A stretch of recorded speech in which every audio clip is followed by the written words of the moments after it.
আসসালামু আলাইকুম কাকা। আপনার কাছে আমার একটা প্রশ্ন। আমরা এবার ঈদের ছুটিতে বাড়িতে আসলাম। দেখতেছি জুয়া, তাস এই ধরনের এগুলো সমাজে অনেক ছড়িয়ে গেছে। এগুলো ইসলাম কতটুকু সম্মতি দেয়? আপনার কাছ থেকে জানতে চাই। ভালো একটা দিক নির্দেশনা দিবেন আশা করি। আপনাকে ধন্যবাদ অসাধারণ একটি প্রশ্ন করার জন্য। এটি আল্লাহ তাআলার বিধান। টাস, জুয়া, ছক্কা মার, পয়সা মারতে খেলা এগুলা শরীয়তে নিষিদ্ধ। এগুলা কবিরা গুনাহ। এগুলা করার কারণে ধনীরা ধনী হয়, গরিবরা আরও গরিব হয়। এগুলো নেশা জাতীয়। এই নেশা থেকে পরিহারের জন্য অবশ্যই আমাদেরকে দূরে থাকতে হবে। এগুলো মানুষের অর্থ সম্পদ, টাকা পয়সা, ঘর বাড়ি-ঘর পর্যন্ত বিক্রি করে মানুষ এই কাজে ব্যয় করে।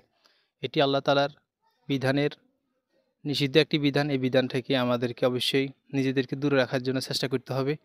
পাশাপাশি কারণ আল্লাহ তাআলা বলছেন এটি কঠিন শাস্তি রয়েছে। আল্লাহ তাআলা এমন কঠিন শাস্তি দিবেন যে শাস্তির কথা আল্লাহ তাআলা কোরআন মাজিদে বলেছেন। নারুন হামিয়া সূরা কারিয়ার শেষ আয়াত অংশে বলা হয়েছে আল্লাহ তাআলা এমন কঠিন এক মহাপ্রলয় হবে যেখানে আল্লাহ তাআলা এমন কঠিন শাস্তি দিবেন যেটা মানুষ কল্পনাও করবে না। এই শাস্তি থেকে বাঁচার জন্য অবশ্যই আমাদেরকে জুয়া, তাস খেলা থেকে বিরত থেকে সেই মহান রবের যে নির্দেশ রয়েছে হালাল পথ সে পথে চলার আল্লাহ তাআলা আমাদের প্রত্যেককে তৌফিক দান করুন।